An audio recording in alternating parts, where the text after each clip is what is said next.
especially since the body was so badly decomposed and no bullets were recovered.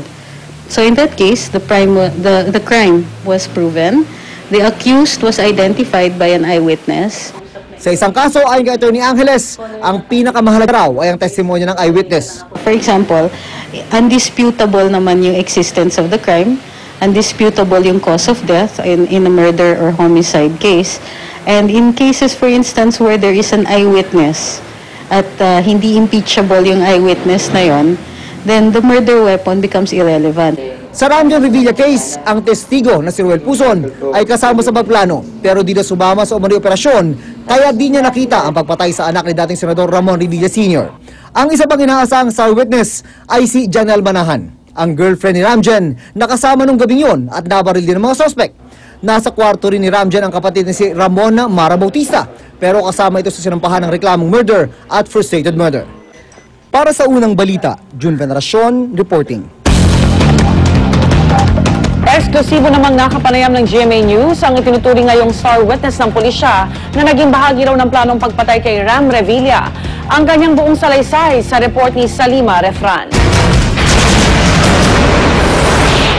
Nanginginig at takot na humarap sa GMA News si Ruel Puzon, ang star witness sa kasong pagpatay kay Ram Revilla. Kwento niya, October 12 daw nang ma-recruit siya sa isang grupong inupahan umano para itumba raw ang isang target na nagngangalang Ramjen. Pumunta po sila sa bahay nung umaga.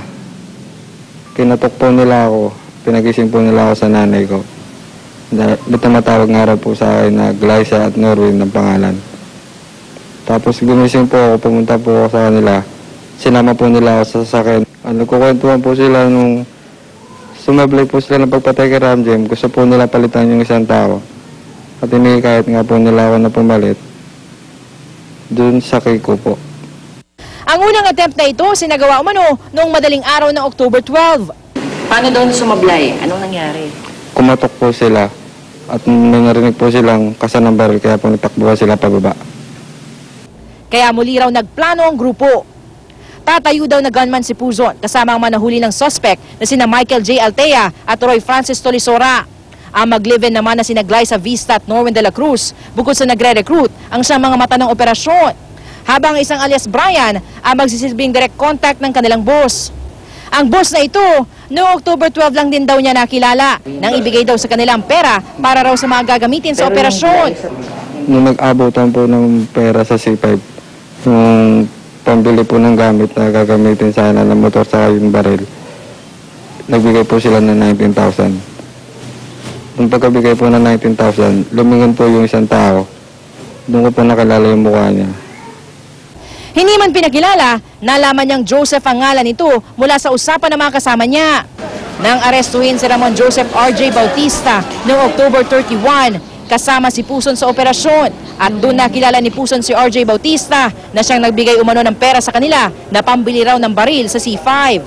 Ang isa pang sigurado raw ni Puzon, ang target nila ay sa BF Homes Parañaque nakatira, kung saan din nakatira si Ramjen.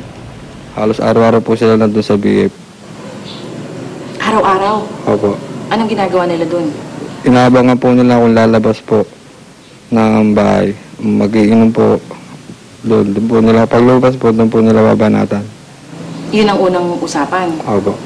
Pero paano naging papasukin na sa bahay? Siguro po nung wala na po sila ng choice na abangan sa labas, kaya po nila sa loob na lang bahay na lang po nila pinatay. Paniniguro pa raw sa kanya ng grupo, magiging madali ang pagpasok sa bahay. Sa katunayan, nang minsang mag-surveillance, may tinawagan daw ang isang alias Brian na nasa loob daw ng bahay. Tinawagan niya po sa loob ng bahay yung Joseph po upang hingin yung plate number ng sasakyan. Binigay rin naman po agad. Ayon pa kay Puzon, sa plano nilang pagtakas, ang gagamitin nila ay ang dalawang sasakyan na pag-aari ng mga Bautista. Pero noong October 18 daw, biglang nag-backout si Puzon. Nakakonsensya po ako.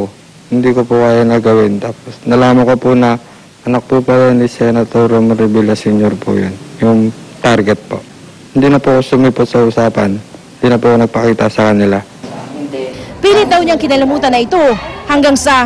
Nakahiga po ako sa kwarto. Ginising po ako ng asawa ko. Tinawag niya po ako. Pinakita na sa akin yung sa TV po. tinuro niya po sa akin na yun na po yung patay na po yung Ramjen Revilla. Nangyari na nga po. Hindi na raw siya pinatahimik noon ng kanyang konsensya, kaya nagdesisyon na siyang kusang loob na humarap sa pulisya. May 2 sinumpaang salaysay na si Puzon. Ang isa, kwento ng nalalaman niya, at ang isa ay nang positibo niyang kilalanin ang mga naarestong suspect. Para sa unang balita, Salima Refran reporting. PBA player Ali Pic ligtas na matapos mabaril sa Mandaluyong City kagabi. Gwendolyn Ruey, excited nang umuwi sa Pilipinas matapos manalong first runner-up sa Miss World Pageant. Paul Pauli, tutok lang sa unang balita.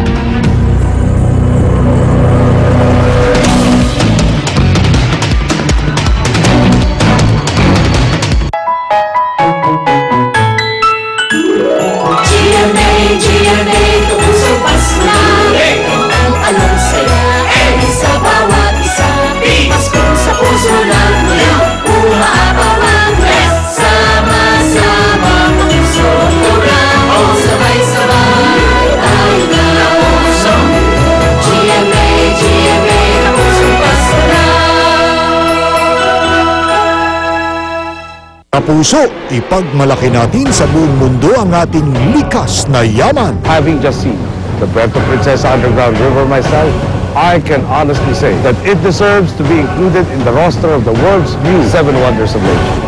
Let's all join together in unity to vote for the Puerto Princesa Underground River.